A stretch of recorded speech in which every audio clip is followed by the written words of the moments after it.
Twitter and your tackle. Just maybe tell us a bit about your tackle and just how it felt. It almost felt like you're diving, dive bombing a guy into a pool. Yeah, Brendan, I think so. Obviously, I came on at the wing, and we were numbers down in defense.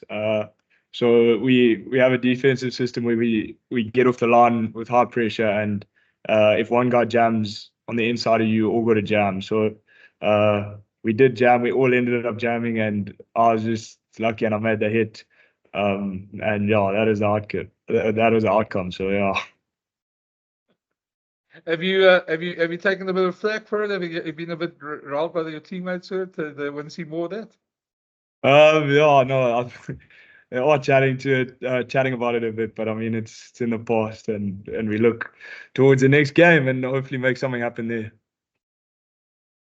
Let's go back to that game. I mean, the conditions were terrible. I mean, just from this side, watching on TV, yeah, it didn't look like the greatest of games to play in.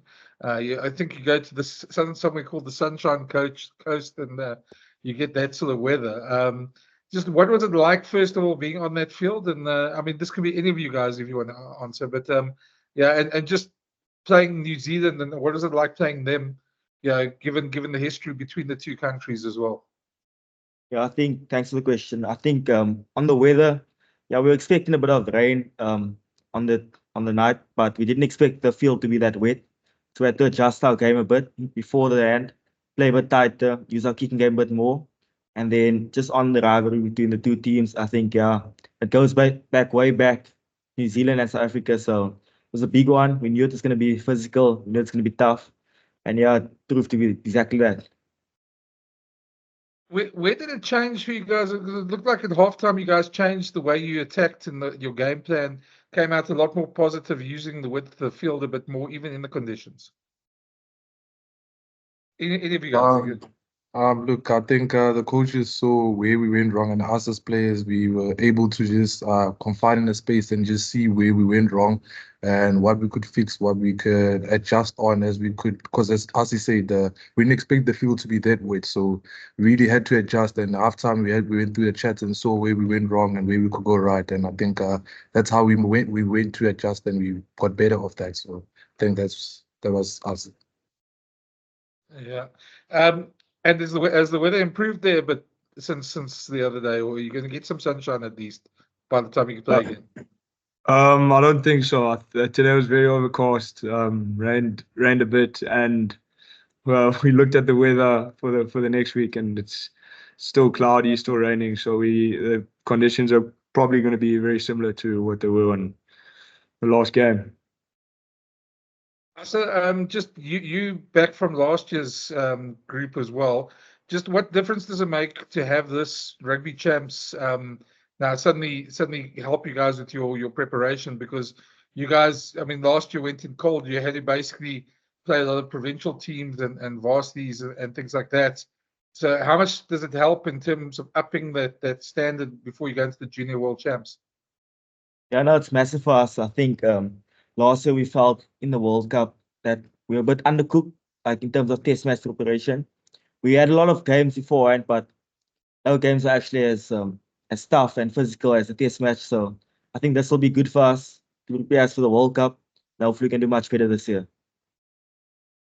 Have you guys kept an eye on the Six Nations under-20s? And I mean, what do you expect there? I mean, probably the same sides, Ireland, France, Italy is looking quite good as well.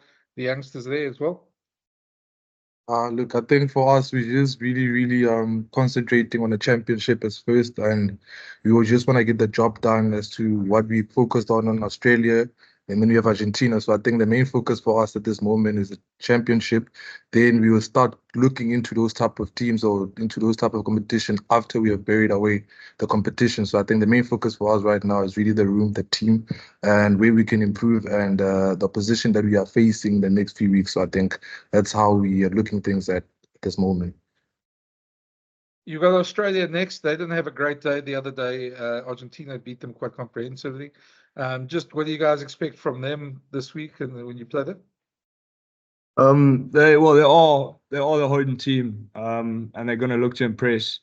And you know, all teams they suffer after a loss, but they look to bounce back. So no doubt that they're going to come firing and look to get the win. But we're prepared and we know that they're going to come hard in the first 20. So we just got to hold them at bay and see what happens for the rest of the game. I know some of you guys, I think all three of you played Varsity Cup, haven't you? Am I right in that? Just two of us. Oh, okay. Then for the two of you guys there, then just how does that standard compare from Varsity Cup up to what you're playing now? I know the conditions make it difficult to compare, I suppose, but yeah, just in terms of the standard.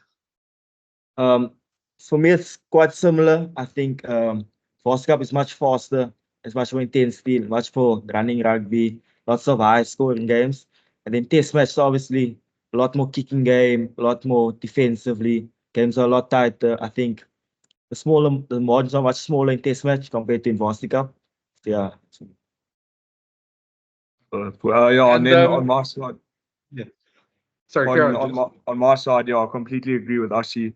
Varsity Cup's very, very fast. Yeah, I think most teams just look to put on a show, to be honest, and try and impress the crowd. Whereas Test match rugby, it's you got to do what it takes just to get the job done for your country. It's more like strategic and clinical. You have to be a lot more clinical. Yeah. Just last week before you guys left, I spoke to JF, and the one thing he said to me, he was looking forward to his first time in Australia was to seeing what a kangaroo looked like. I was wondering, you guys, I know you eat, sleep rugby, but have you seen any wildlife around there of any sort? Yeah, I think at the resort that we staying in, there's like literally a kangaroo as soon as you like walk out. So they're like more of a pet in a way, you know. So they're very friendly. I thought firstly they're feisty, but they're actually friendly pets, you know. So you just walk past them, you can take pictures and stuff. So we've seen a few wildlife, like I've seen spiders, big spiders, when I just walk across. So not something that you see on a regular in South Africa. So I think we haven't really exploited it, but where we stay, there's a bit of like those small wildlife that we see. So yeah, there is a few kangaroos here, actually a lot. I was going to say, you know, Australia is the one place, there's more things that can kill you in Australia than in any other continent. So you guys got to be careful about other things. Guys, just also, I mean, is there something I haven't asked that you guys want to maybe let people back home know as well we had it? No, all good. Thank you, Brendan. Thank you. I think Rayon should actually ask a question to embarrass you guys as well. No, otherwise, yeah. I'm done. Good luck for your game, man. Thank you, Brendan. Thank you. Fantastic. Thanks very much. And speak to you soon. Okay. Thank you. Cheers, man. Dankie, Rayon. Yes, sir. Bye. Bye-bye.